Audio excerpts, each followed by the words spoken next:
Okay, I'm seeing some faces now. This is actually really nice. I actually like this format better, but it's a lot harder to do all the other things like record it and things like that. So that's why we usually use the other format. But it's so wonderful to see some faces here today. And I don't want to waste your time. So if anyone else is waking up for this webinar, well, they can get on. Otherwise, it's going to be recorded, so they're not going to miss anything. So hi. I'm Rusty Lowe. And Cassie, do you want to show yourself? Well, I would, except I'm in the middle of getting your PowerPoint ready, so sorry. Well, then we're not going to do any introductions there. So great. I put some questions in the chat about if you've had any problems or any questions so far about anything or any problems with mosquitoes. So please go ahead and put them in the chat. The chat is down at the bottom. There's a little bubble with 3 little dots in it. If you click on that, you'll be able to interact with us. You can also unmute your microphone, and since there's just a few of us here, feel free to do that and let's chat. Or if you're like me, have a sip of coffee because it's early. Somebody's got to say something before I get going, or I think I'm going to be all by myself. So just say hi. Hello. Hey, Parker. Hey, I really enjoyed your early post, and thank you for letting us show that off today. I have no problem. Thank you. Wonderful. Yeah, super. Okay, well, thank you for at least one person saying hello. As you remember, when we have these webinars, real time and get answers. And you can also unmute your mic if you have anything to say and break in. This is really informal. This isn't a class. I'm not a teacher. So, since we're all very diplomatically and very democratically all scientists, please go ahead and speak up when you want to. But I'm really happy to have you today. This is one of my super favorite things, and we're going to do a mosquito identification boot camp. I know that one person yesterday said they went to 25 sites. That's pretty amazing. I think that's Victor, maybe. Anyway, wonderful that you had so many sites and 1 larva. And that's also, from a health perspective, really wonderful too. So we are very happy to have observations with 0 larvae, 0 pupa. And except for me, because I needed to have some mosquitoes today, and I actually had to go to 7 sites before I actually found any live larvae. And I put them in a glass here and put them in the fridge. It did not matter. A lot of them still became pupa. So they were very adult when we got them. They're very close to metamorphosing into a pupa. But I do have a few that I have that I'm going to look at in just a minute. But first of all, let's just do a little bit of house cleaning, housekeeping, I guess. Go ahead, Cassie. You want to advance the slide, please? And I just wanted to let you know, I know you probably have other things to do, jobs and going to the pool, I hope, things like that. But we do have an incredibly good webinar that's happening today at 2 Eastern. And we're going to have Dr. Ben Zajac. He's doing research in South America using NASA data, satellite-sensed Earth data to develop risk models to determine about whether or not there is going to be malaria transmission. And so it's going to be a really great webinar today. So if you're free in a couple hours, I really encourage you to do this. And if 2 webinars in one day is just too much, we're going to record it and we're going to have that webinar on the SEES site as well. So please consider spending some time looking at this. I will definitely go there. Ben is a pretty cool guy. It's going to be a lot of fun. All right, next one, Cassie. So the one thing I wanted to do is some people have been asking me about the next assignment, which is topic 2. They're not really assignments in the sense of assignments because they're not getting graded, but what they are is it's a series of 5 explorations that we've designed that would get you from not knowing anything about mosquitoes to being able to have a pretty rigorous science project at the end of August. So that's why we've structured it this way. Each one of these things that we do might be the kernel of a research project that you would want to work on at the end. So today I'm going to talk a little bit about designing a scientific experiment and recording data. We do have, I have a recommended resource from Berkeley School of Paleontology that talks about the scientific process, about the importance of having control variables if you feel a little uncomfortable with this or haven't done it before. But what we're asking you to do is set up a simple exploratory experiment. Each one of us is only going to do a little bit, you know, maybe set out 5 or maybe 7 or 6 or 3, but set out a few mosquito traps and then hold something constant and change a variable and see what you find out. And if many people do this, we're going to have a rigorous database to look at. So this is the power of science in the cloud and collaborative science. So what I suggest, and you certainly can come up with your own ideas. So just ping me, let me know in this, in the Experiment 2 thread if you have questions. But what we're asking you to do is to set out some mosquito traps and then change a variable. So an easy variable to change is to change the trap. So we've all had the experience of looking at this, making this kind of trap where you cut off the top, flip it over, put a piece of net on it, put some water in it. That's one kind of trap. Another kind of trap that we are using with the Globe Observer Citizen Science Project in Oklahoma, where there are citizen scientists in Oklahoma that are helping 2 NASA scientists by putting traps in their yard and every week looking at them to see if they have mosquitoes. And so in this case, you just take a plant pot that doesn't have holes in the bottom and you fill it with water. They're using plain water, but one of the variables you could change is the bait, the kind of water. Is it dirty? Is it clean? Does it have fish food? Does it have alfalfa pellets? Does it have stream? Did you get it from a stream? You know, there's all kinds of different variables. And in these traps, what they do is they take a tongue depressor.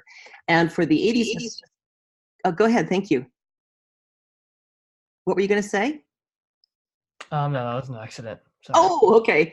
But yeah, I thought you said 80s. But, you know, this 80s mosquitoes are the ones that like to lay their eggs not in rafts on the water like culex, but they lay it on the dry side of a container. So they love these tongue depressors. So you just put the tongue depressor in there, fill it about half full, and the 80s mosquitoes will lay their eggs on the tongue depressor.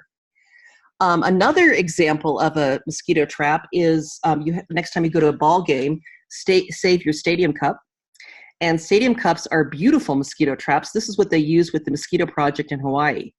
And I thought this was kind of brilliant because what they use is instead of a tongue depressor, they go and have a coffee at Starbucks, right? I've got a bunch of these right here. I'm not advertising Starbucks, so I'm going to turn this back like this. But if you look on the inside of these Starbucks wrappers, there's a corrugated interior. And what you do is you put it right in the inside like that, and you fill the water to the bottom, but do not touch the cardboard. And the 80s mosquitoes love those little ridges to put their eggs in. So this is another example. You could even vary it up by having a dark cup and a light cup. So you can see there's all different kinds of ways, and I'm sure you can think of even more interesting ideas than I have for this. So those are some of the ideas. Change the traps, change the baits, change the places where you have them. You can also look at local data by talking to your local mosquito control and find out from them. Just talk to the people there and say, where are you finding mosquitoes? And then see if you can reproduce that in an experiment. That would also be interesting. But, you know, the sky's the limit. But what's really cool is if you have to do 10 observations a week, if 5 of them are your traps, that makes it a lot easier. So take a look at that. Cassie, do you want to go to the next one, please? So so here's the thing. People have asked how long we're going to do this. I'd like you to monitor the experiment for the next 3 weeks, so for the full month of July. And these traps, like I said, are part of your 10 observation a week goal. You know, sometimes it's 25 and sometimes it's 2, but ultimately approximately 10 a week. And you can use the comments field in the app if you want to keep track of which trap you're looking at and what the mosquitoes are. So there is a comments field that is completely open. So you can say this is trap number 1, alpha bait under the oak tree, and then you'll know which one that is. Okay, so next slide, please. I want to show you that a couple people have already come up with experiments. Both experiments are actually far cooler than anything I would have come up with. But I just want to let you know that you've got some pretty cool colleagues that are helping you with your research here. This one's from Parker.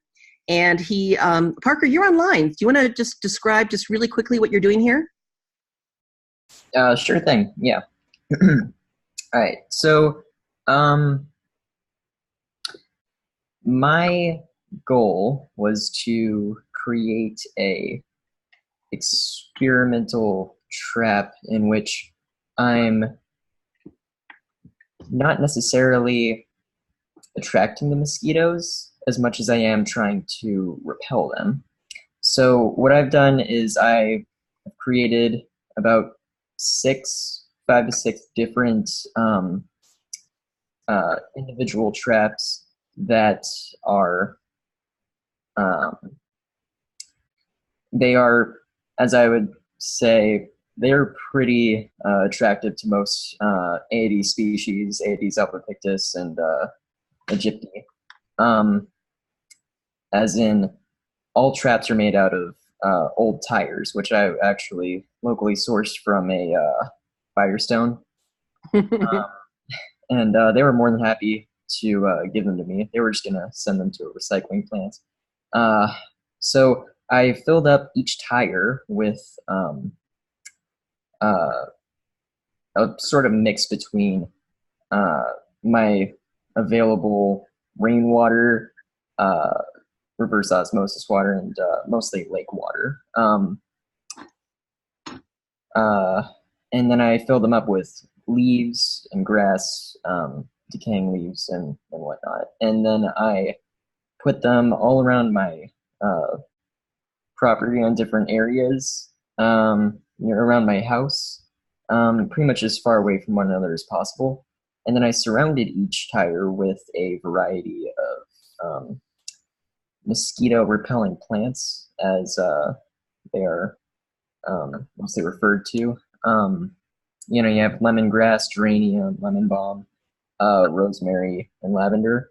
And those are all known for their ability to repel mosquitoes, or at least they are believed to.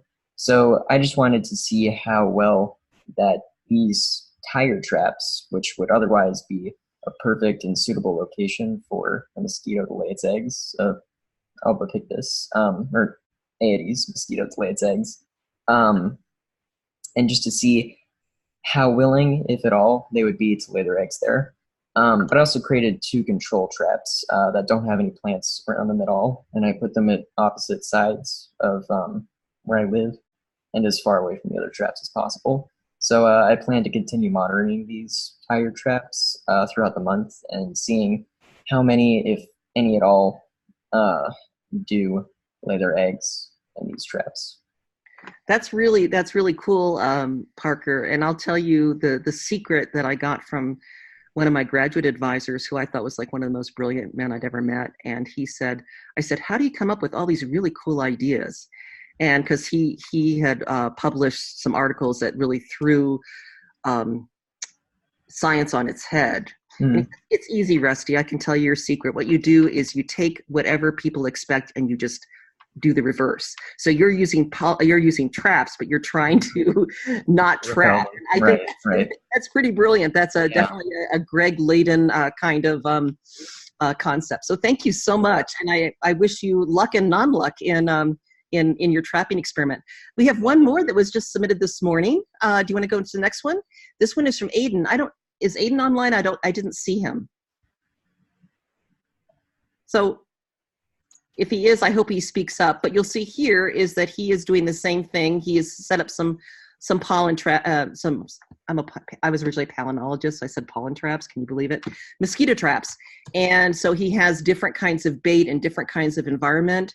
And it's sort of the same. It's the same deal. He's got some controls out there. He is going to see where these different, once again, it's looking at the environment around the traps as whether or not they're very important, as well as, and they've got two variables, but there are still controls. So it's kind of a complex experiment.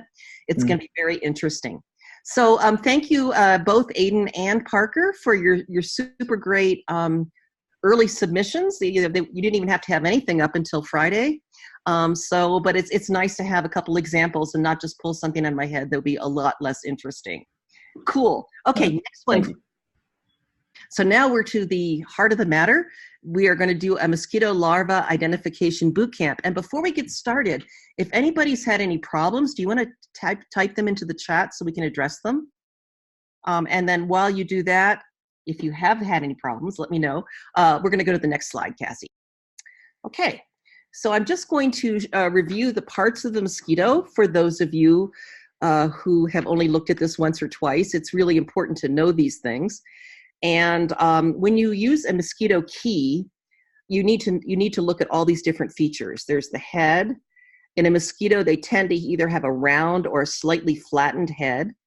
And the thorax, thank you for pointing, Cassie, that's super great. She's a mosquito expert too.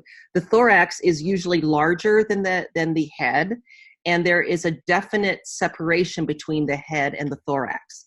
And so there are other larvae of other species that sometimes we call them imposters because they look a little bit like mosquito larvae, but if they don't have if they have a longer than wide head, or if they don't have a separation between the head and the thorax, it's probably not a mosquito. So that's your first clue. Then you'll see that after the head and the thorax, there are 10 abdominal sections. And you'll see that the 9th section has been modified into a siphon, unless the mosquito is an Anopheles, because Anopheles does not have a siphon. But for most of the mosquitoes that you're going to find in the U.S., you're going to find a siphon.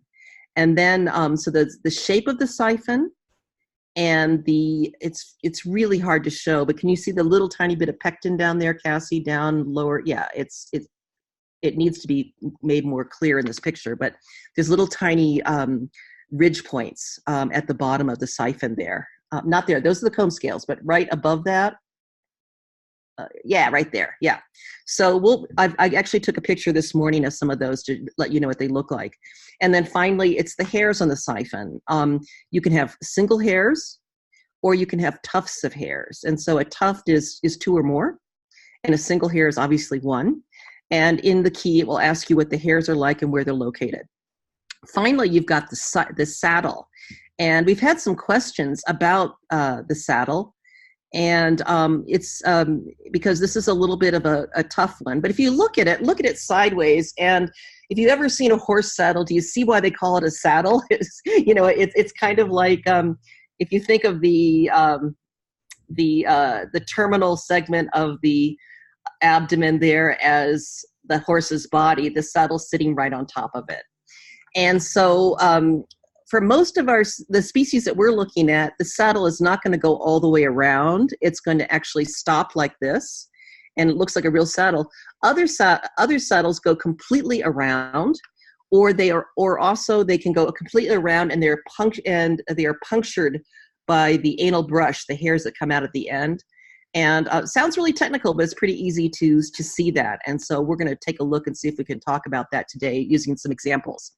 Okay, so just a bit about terminology. We call the siphon the saddle, the anal gills, the anal brush, and the number 8 section that has the comb scales on it. That's called the terminal abdominal segments.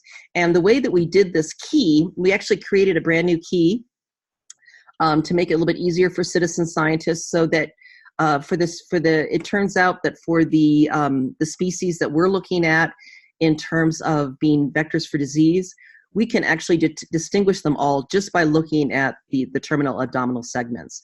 If you look at most keys, they'll have you go through the head, and you'll look at the thorax, and you'll look at the setae on the side of the body, and they'll ask you questions about that. And that's another way that you can identify them as well. But just to let you know that both ways work. Okay, next one, please. So here's a close-up of what we're looking at today. You'll see that we have the single hair, a tuft. That's a better example there of the pectin, picture of the saddle. There's the anal brush, There's the anal segment is the whole piece of it.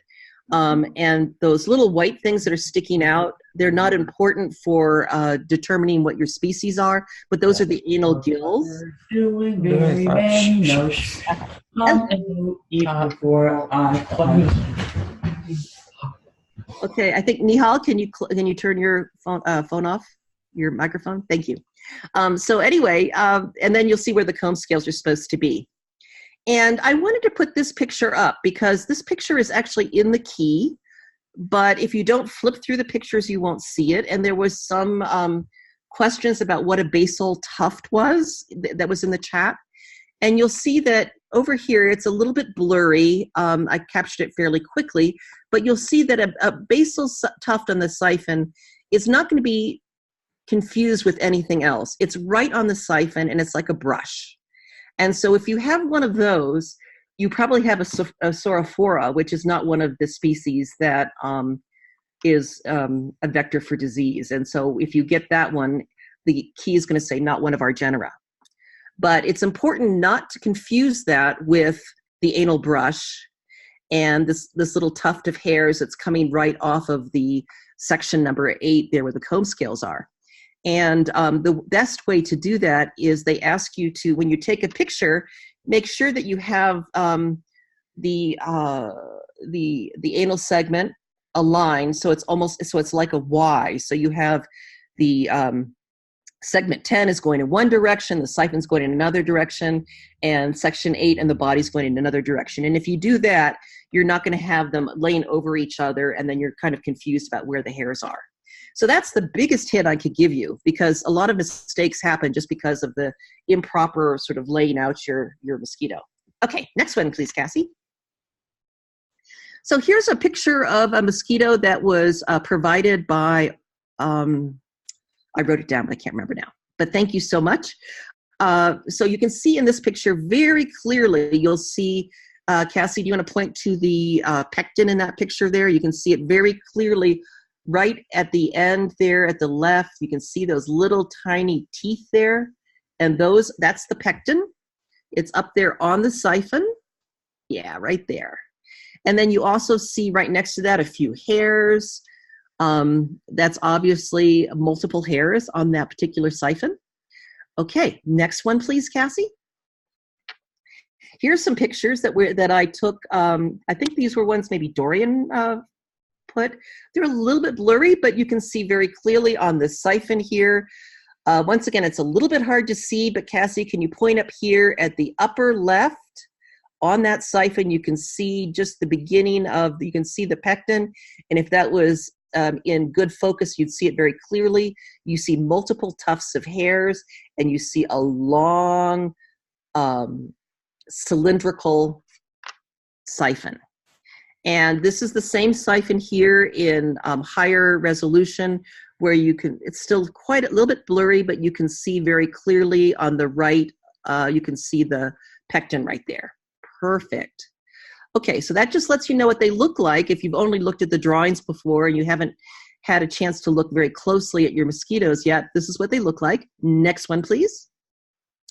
All right, so I just showed you examples of all those mosquitoes there were culex, but this is an example of an Aedes mosquito, and you can see, you can compare here. On the left-hand side in the drawing, you have a siphon that is cylindrical in shape. It tends to be longer and cylindrical.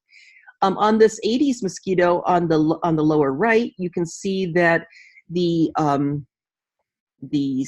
siphon is cone-shaped.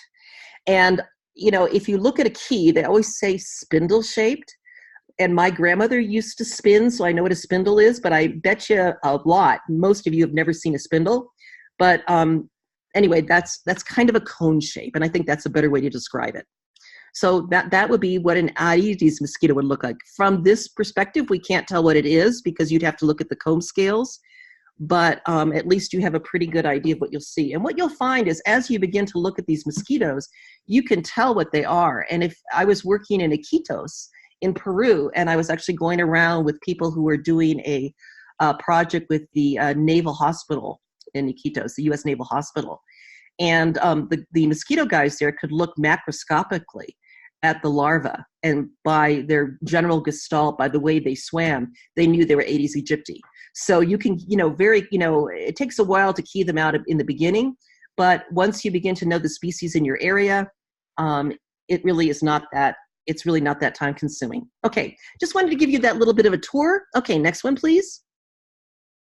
And this is the last one. And if you are lucky enough to have really good comb scales, and you're able to focus on them, and all of you have microscopes that have the resolution capability to look at comb scales, what you'll see is this is how you're going to identify one Aedes from another.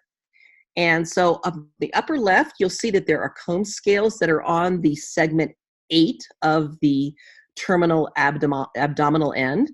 And if you look at comb scales, sometimes they're in a patch. Some of the crazy mosquitoes that I saw in the Amazon, they were like going every which way. They looked pretty crazy, like they were just thrown on there. But when you're looking at Aedes albopictus and Aedes aegypti, they are distinguished by one row of comb scales.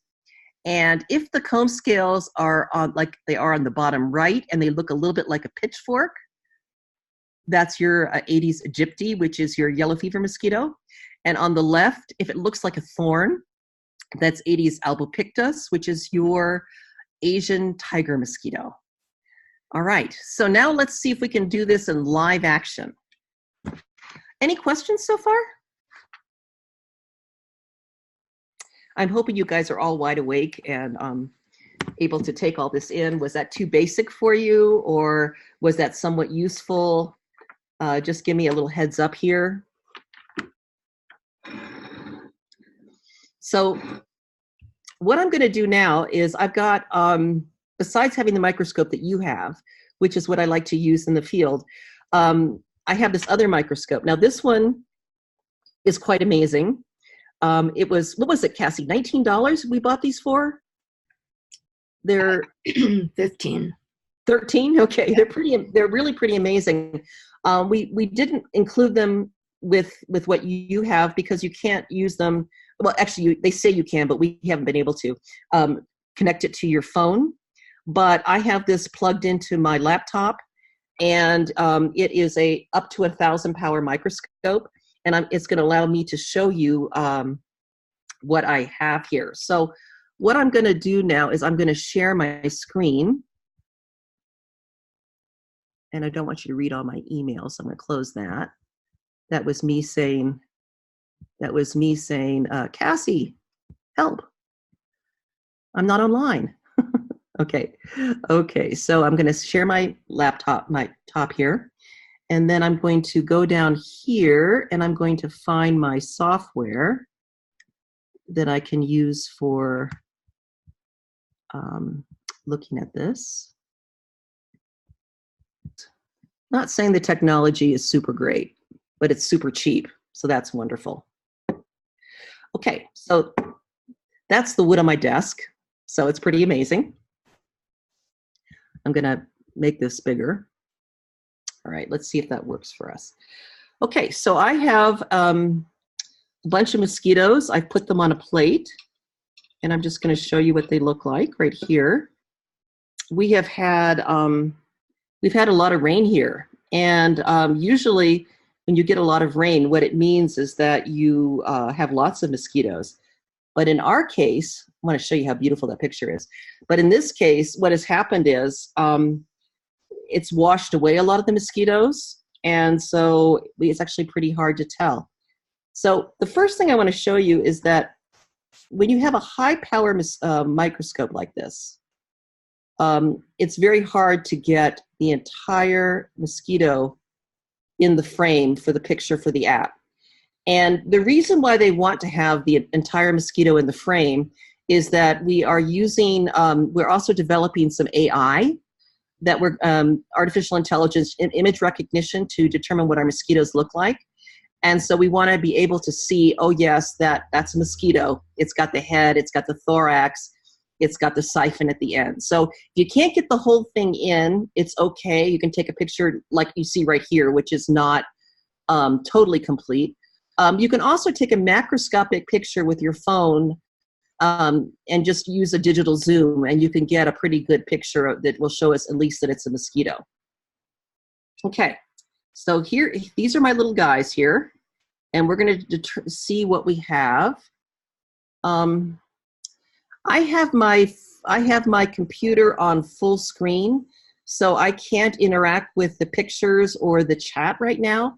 But what I'd like you to do is just turn on your phones and, turn on your microphones. And if you have questions, ask, go ahead and say them. And Cassie, if you monitor the chat, let me know what people are saying or thinking. So right now what you're seeing is they're wiggling around, and it's just not going to be possible for us to take a really close look at this little guy right now.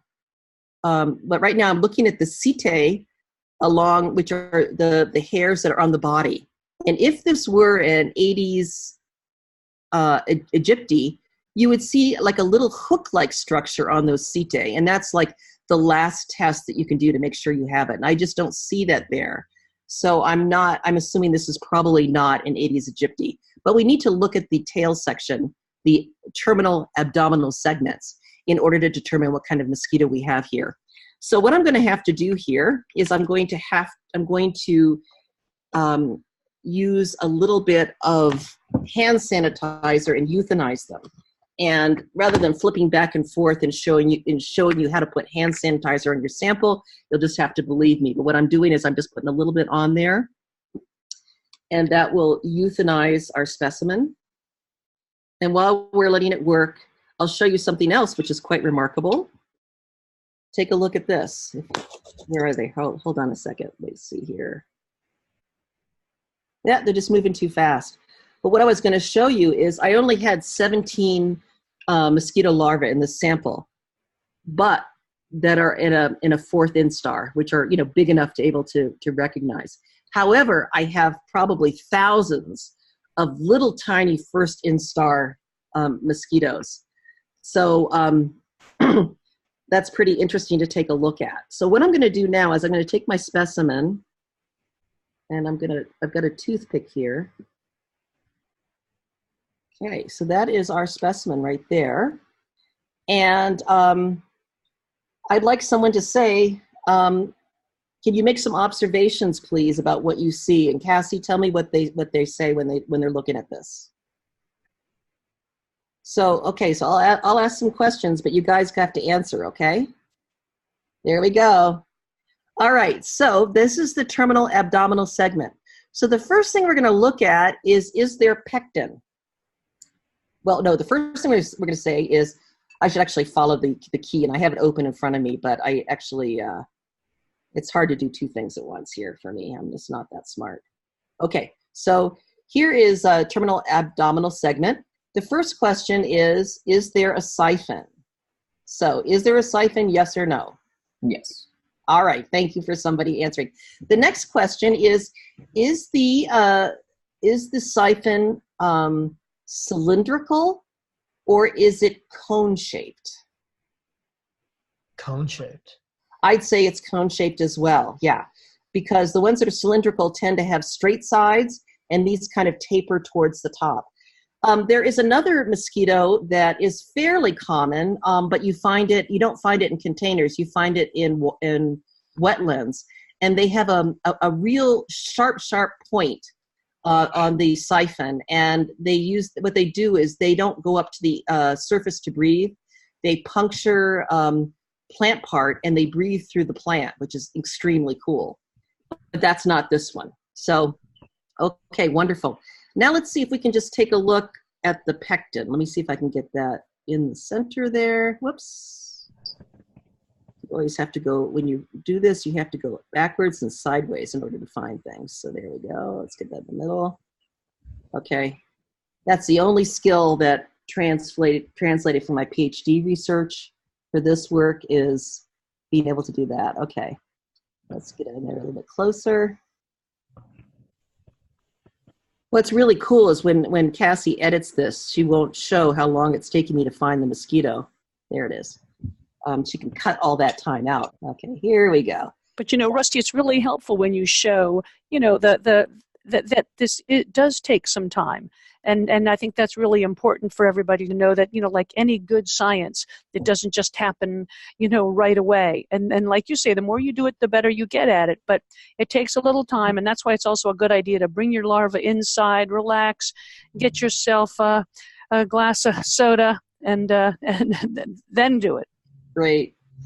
Appreciate your comment, Dorian. It is very, very true. And okay, so I had it just for a second, where you can see the pectin on here. I'm going to see if I can't get a little bit better resolution on the side there. Boy, this is not being very cooperative, is it? Okay, let's see here. Okay, you can see it right there. It's hard to see, but I see one hair at the, I see one of the little, I see 1, 2, 3, 4 little tiny hairs right there. And it's actually easier to see at a lower magnification probably than right there, but there's very clearly pectin there, so that is interesting. So if you have a cylindrical, or what we call a cone-shaped or spindle-shaped part here, you have the pectin, then we're going to say that this is an Aedes. Another question they asked is how many hairs are on the siphon? And when we looked at it, there were just a few single hairs. So you can see there's one tuft of hair right there. Let's see if I can show that to you. There we go. There's the tuft of hair. Okay, so now let's go over here. And I am not completely sure. Dorian had a beautiful picture that she posted of comb scales. And we may not be able to see the comb scales here. Let's see, go. There we go.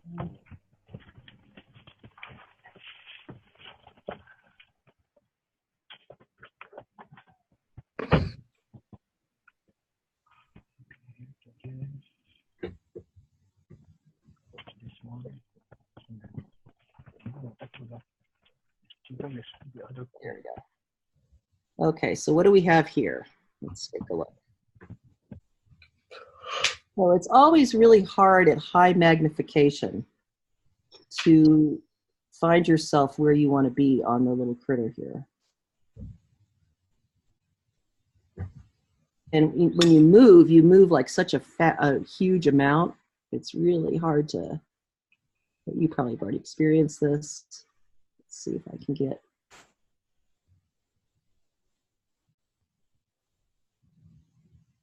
Well, we're in the right place. I just can't quite get there. All right, so let's see what we got here. Okay.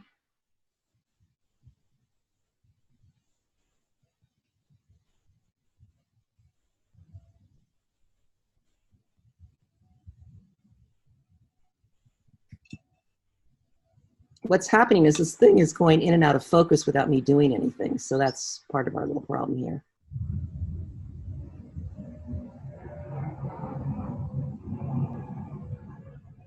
All right, okay, that's great.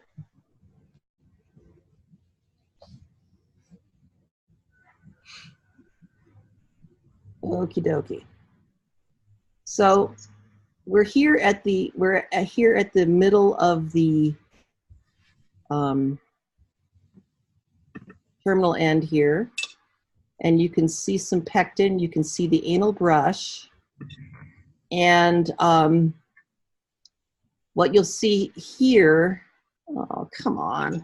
I'm getting a little frustrated here. There we go. What you'll see here is there we go. Perfect. Okay. I hesitate to put it into focus because it goes right out of focus. Let's see if I can get this a little bit better. Oh yeah, see, it's just not. This is not just human operation errors here. Okay, but Cassie, can you point out there's a yellow line? See those two black dots, right? The two black lines at the top of this anal segment right here. This is the saddle, and you can see a yellow line that kind of goes down through the saddle. Do you see what I'm talking about?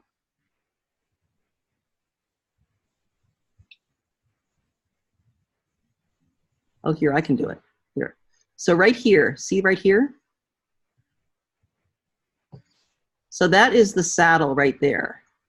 And so the question is, does the saddle go all the way around, or is it punctured by the anal segment, the anal brush? And what you have here that's drifting away is the anal brush, and the anal brush is not puncturing the saddle. So that's a really important point. So I was not able to get the comb scales for you today, but there was a really good example of those. There was a really good example of those online that Dorian showed, and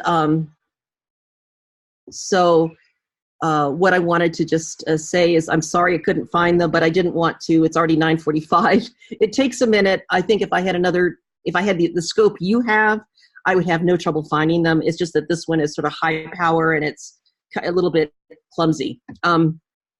But having taken a look at it, it has all the features that we would expect to see. It's definitely an Aedes mosquito because it has all the features that are described in the app. I can't say definitively that it's one of our species, and if I stopped right now, I would just say it's Aedes sp, because I wasn't able to look at the cone scales. But if I spend another 10 minutes, and I will after I get offline, I'll take a look and see with the other microscope and determine whether or not the cone scales look like something that we would expect for Aedes albopictus. And I kind of don't think so, because we don't have a whole lot of Aedes albopictus where I live. So I'm probably going to have just an Aedes genera, but we don't know the species. So I am sort of hoping that this was not discouraging because it took so much time. When you find a Culex, for instance, you just look at it's pretty easy because you look at the cylindrical, part of the siphon, and then you see whether or not there's a lot of hairs or no hairs. And if there's several hairs and you don't have a brush at the end of the siphon, it's a Culex. So that's very easy. That's probably the easiest one to determine. And then distinguishing between the two Aedes species is a little bit more tricky, but with the microscopes you have, you'll be able to see the comb scales. So are there any other questions before we go? I want to thank you so much for putting up with me and my technical difficulties with my little... So if you do have any other questions, be sure to just put them under the thread mosquito larva in our base camp. And I just wanted to say too, to the few of you that are here today, I was really impressed with your assignments, your first the first explorations where you learned about mosquitoes in your area. And I was super interested also in, even probably more interested in some of the comparison, contrast, and response that you did. I think that people really learned a lot through that exercise. And if you actually spent the time, and I don't think you will, but if you spent the time to read all of those, you would be very quickly pretty much of a mosquito expert. So thank you so much for your submissions. And I'm looking forward to seeing your experiments. And then if you have any questions or comments, problems in the field, mosquitoes you can't identify, we've got the base camp for you. And Cassie and Dorian and I are checking every day to see what you're finding. So thank you so much for your time today. If there are no questions, I think we'll call it a morning. You can go back and have your coffee. Any questions? You are quiet. Okay, awesome. Well, thanks a lot for your attention today. Cassie, should we call that? Oh, good. Are there any available resources to identify adult mosquitoes? Absolutely. There are absolutely some really good, there's some very, very good keys.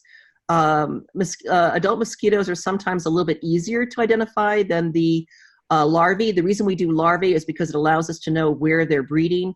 And if we know where they're breeding, then we're able to mitigate them. And so once they're already out there and biting, there's not much we can do except spraying. And of course, that has a lot of environmental and human toxic hazards as well. So, you know, it's good to use the larva. But yeah, there's some really great resources, and I'll put some up today or tomorrow. There's actually a brand new key that came out from Walter Reed that is absolutely fantastic, that has for adult mosquitoes and for larvae. So I'll put those up for you. Okay, and thank you, Dorian. At the beginning of this presentation, we told you about Ben Zajaczyk's presentation at 2. Dorian is going to be hosting that at the education webinar. Please come if you can. Okay, thanks a lot, everyone.